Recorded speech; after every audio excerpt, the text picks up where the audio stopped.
I'm paying my bills. Pay my bills.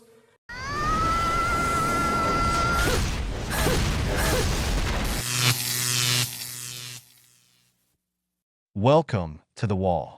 In today's video, we'll be discussing how expensive single life is, as women claim they can't handle it. We'll also take a look at married life, where a woman says she's tired of the mental load of running a household, when in reality, they just want to complain about everything. Show some love by hitting that like button, and join the channel by subscribing. Add your contribution to the movement. That's the only support we ask of you, man. Share your experiences in the comments to guide other men. Without further ado, let's get started.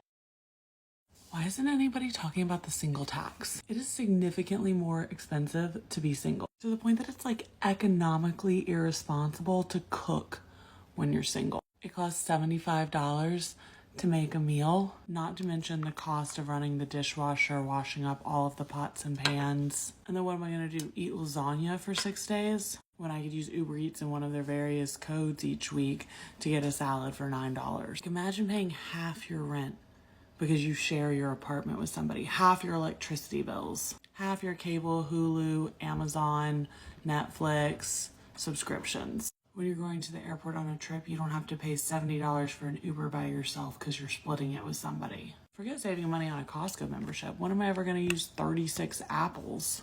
It's honestly the only argument I have for getting in a relationship. It is expensive to stay single. Just imagine if there were no more single people. The food and beverage industry would just collapse. I totally agree. Being single is more expensive, but it's not impossible. We're in a country where one person can still support an entire family, so it's possible to live, but nowadays it's more convenient for both partners in a couple to work. There are many benefits to living as a couple, but the problem today is that individualism reigns. Even when both partners work, there's always one who ends up bearing more financial burden and tends to help less around the house. Don't give me the story that men don't do anything at home, because today, almost all men clean and know how to take care of a home. The problem is that people have little tolerance. They don't like helping out as a couple. Living single is much more expensive. Everything individually is more expensive, but it's more sustainable. Even so, men prefer it over being in a relationship where you spend all your money to accommodate someone who then feels dissatisfied with what you provide.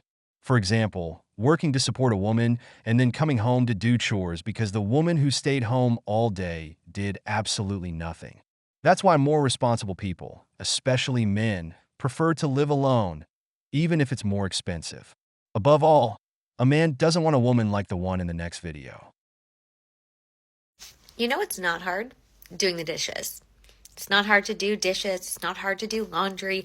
It's not hard to take your kids to school drop off. It's not hard to go to soccer practice. It's not hard to sign up for camp or bring kids for vaccines, whatever it might be. These things, they're not hard. I think we can all acknowledge that, at the end of the day, they're not hard. Most people can do them. Even sometimes our kids can do them if they're at the right ages to be doing so. Then why are women so loud about the mental load in domestic labor? If it's not that hard, why is it a big deal? And the big deal is that it's not about the work. It's about the thinking about the work, about the planning for the work, about the lists and the asking and the delegating. It's not about the work. Women in these heteronormative relationships are not mad about doing the dishes. They're not mad about the laundry. They're just mad they're the only person thinking about it. The only one who remembered that tomorrow's dance class, so you need to wash that tutu. They're the only person who remembered that every Friday is pizza day and the kids need to bring $5 with them and you need exact change. They're the one who remembers that you have 3 birthdays coming up next month for kids' friends and you need to buy gifts for them. It's not about buying it. It doesn't take that much effort to buy it on Amazon, but you are the person who has to think about it, know it, and remember to do it. That's what's exhausting, and especially for moms who are juggling multiple things, whether they're a full-time stay-at-home mom or a full-time working mom. It's hard regardless. There is a lot to manage. If you are the person who's managing the household on a day-to-day basis and managing kids on a day-to-day basis and managing your husband's, One person should not be carrying all of that mentally, like remembering every single thing and holding people accountable to deadlines and dates and delegation of tasks and detail keeping, because it's nearly impossible for one person to do that without feeling burnt out. It is literally the reason that organizations pay for project management tools, because it's too difficult to remember all of the details that need to be managed to get things done. And you think about work, right? Like, you can relate to that to your home. There are so many little projects that have to get done and on different timelines, and they need collaboration from everybody. And so it is not about the doing. I'm happy to wash dishes. I'm happy to fold laundry. I am happy to do those things, but I don't want to be the only one who has to think about them at all times. And if I walked away tomorrow and I was gone for a week, I would expect that my partner also knows to do them and can think about doing them and would not need me to delegate them, right? That's what we're looking for. That's why women are talking about the mental load. It's not because the doing is hard. The doing's not that hard. We can all agree on that. Nobody's saying it is. It's just the fact that they are the key decision makers for every aspect of the home and the people who live in it, which is a lot. Cocaine is a hell of a drug. Or maybe it's just about having something to complain about. Can you imagine a man saying he's tired of having to pay for everything consumed in his household? You know the mental load that is? No, you never hear that nonsense, because every man understands that as an adult, he has responsibilities. Let's say you're bothered by that burden. What would you do in a company where you have to deliver work on time, manage people, prepare daily reports, and handle many tasks? Would you tell your boss, I have a mental load because you gave me too much to do? When you're an adult, you're obligated to carry responsibilities. Running a household shouldn't be something you can't manage.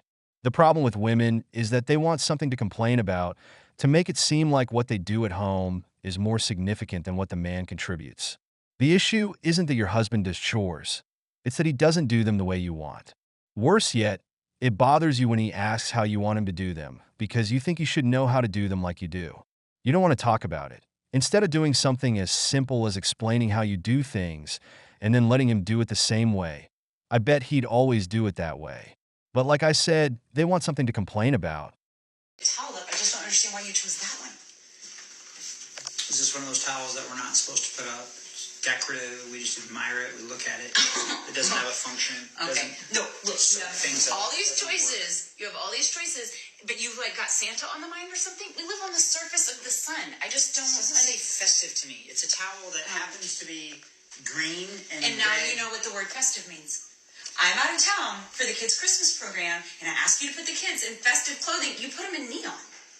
And they had a great time.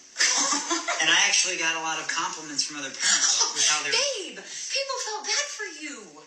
I think that most times in relationships, you have to learn to pick your battle. You have to ask yourself, is the style towel really that important? And by the way, I thought that towel was going to have a big, like, Santa Claus face on it. But it didn't. It just had red and green stripes on it, and the man is colorblind. Bottom line, what a lot of men have a problem with in this video is that she is making him feel incompetent. But then women are saying that he is demonstrating weaponized incompetence. Guys, it's just a towel.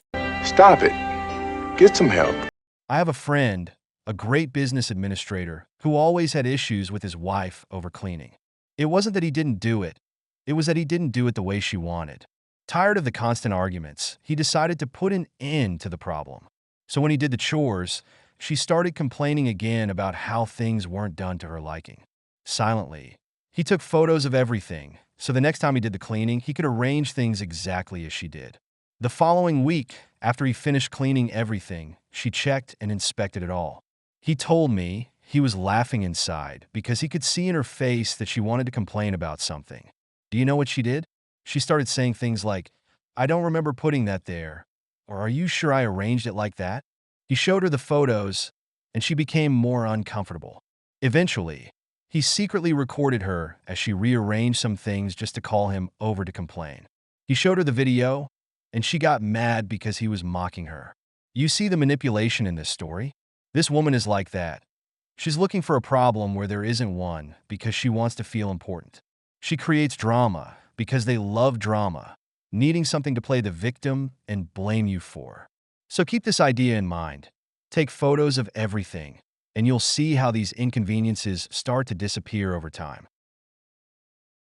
Why isn't anybody talking about the single tax? It is significantly more expensive. Hi, my name is Sarah and I'm an economist, and this woman in this video, she's not wrong. It is significantly more expensive to live as a single person rather than someone who is partnered or married, and the data actually show it. Here I'm showing you the Consumer Expenditure Survey by the Bureau of Labor Statistics. Essentially, the Bureau of Labor Statistics asks a bunch of people in the United States to keep a diary, or they interview them about their consumption habits. Don't worry, this is hard to read, but I'll zoom in here, but it's all sorts of things. Think telephones, think groceries, think all of these other things. And I zoomed in so you can see this, but versions of the chart break out the cost of living for if you are married versus if you're single. So let's look at the numbers. Now, for the purposes of this analysis, we are only going to look at married coupled only compared to single person and other consumer units. This exercise, we're not going to consider whether or not they have children, although we can compare single parents versus married parents. Okay, so I zoomed this in so we can see the numbers, and apologize, I know this is still very small, but this top row here represents average annual expenditures. And this red column that I circled is for married couples without children. So married couples without children have an average of $76,000 in average annual expenditures, whereas single people have an average annual expenditure of around $48,000. Now you might be thinking, well, $76,000 is more than $48,000. Keep in mind that for married couples, this is representative of 2 people. We have to divide $76,000, which is around $38,000, to be representative of the average annual expenditures per person. In this case, $38,000 is considerably less than $48,000. See where I'm getting at this? Let's go to food. This second row here represents annual average food costs. Married couples spend around $8,900 for food costs, where single people spend almost $6,000. But if we divide this by 2 like I did before, this number gets to be around $4,450. Again, considerably less than $5,900. While I won't break down each category showing you what the difference is, if I were to do this mathematical exercise again, I'd get the same kind of results for housing, like cell phone services, or utilities, anything that can essentially be shared by 2 people, or you get a discount for having more than 2. In most of these cases, the single people pay way more per person than the married couple. So if you are single, if you are living alone, you are put under much more of a financial strain. If you have any questions, let me know. And the solution? You found a husband. That's it. Marry a man who provides long-term financial security, form a team, and in less than 2 years, you could even have a good savings, living more comfortably. It's a simple solution. The woman in the following video is someone who, in my opinion, belongs to the streets. Watch how she solves this problem. Don't miss this video. It's a real gem. The only time having a boyfriend is worth it is when he is able to fully support you and pay all your bills. I said it. Yeah, you said it. But wouldn't it just be so much easier to admit that one is broke and can't actually handle being an adult and paying one's own bills? He's not your husband. If you're gonna be a girlfriend to someone, he needs to be paying all your bills. Otherwise, why is he there? What is his purpose? Well, I could think of several reasons, actually, but what do I know? If he's not, he's just a boyfriend. Meaning if he leaves you, and a boyfriend is not a legal title. Congratulations for figuring that part out. If he leaves you and promises you marriage, leaves you with nothing, you get nothing. At least they understand the basics. But if he's paying all your bills, you're able to save money, you're able to invest into businesses that you want to do. If he leaves you, you're leaving with something else at the end of it. Another example of a strong, independent woman who can stand on their own 2 feet. Not at all a gold digger. But to date a guy and be someone's girlfriend for free? Is it just me, or is some women completely lost when it comes to actually understanding what the concept of dating is? Being someone's girlfriend is not worth it, okay? No. If you're gonna be a girlfriend, he needs to be paying a bill or 2. These bills are due. I'm not usually anyone's girlfriend, but I'll make that exception for you if you're willing to pay some bills. If you're willing to pay a bill or 2. I can just imagine all the men running to that woman's profile to take advantage of that situation. Right. Gotcha, bitch! Honestly, what do these women smoke in the morning to come up with such nonsense? Here we present the strong, independent woman who doesn't need a man. This is what I call knowing how to profit from everything you have with simps. Let me tell you something. If you have a girlfriend, you have no obligation to pay her bills. Helping her with something because she's your partner is one thing. But maintaining her, taking care of her like she's your wife when she doesn't contribute anything? A man should support his wife only if she lives with him. Otherwise, you have no financial responsibility toward an adult woman. She should start a venture on the Blue app for $4.95 a month. Maybe that'll be more profitable than waiting for a man she's not married to support her. Then they claim to be strong and independent women with someone else's money, right? That's how anyone can be rich. We've reached the end of the video, but before we go, the questions are for you. What do you think about living alone and the cost of being single? Has a woman ever expected you to pay all her bills just because she was your girlfriend? If you enjoyed the video, make sure to give it a thumbs up, subscribe to the channel, and hit the notification bell. Your support means the world to us and motivates us to create more content. Stay tuned for the next exciting video from The Wall.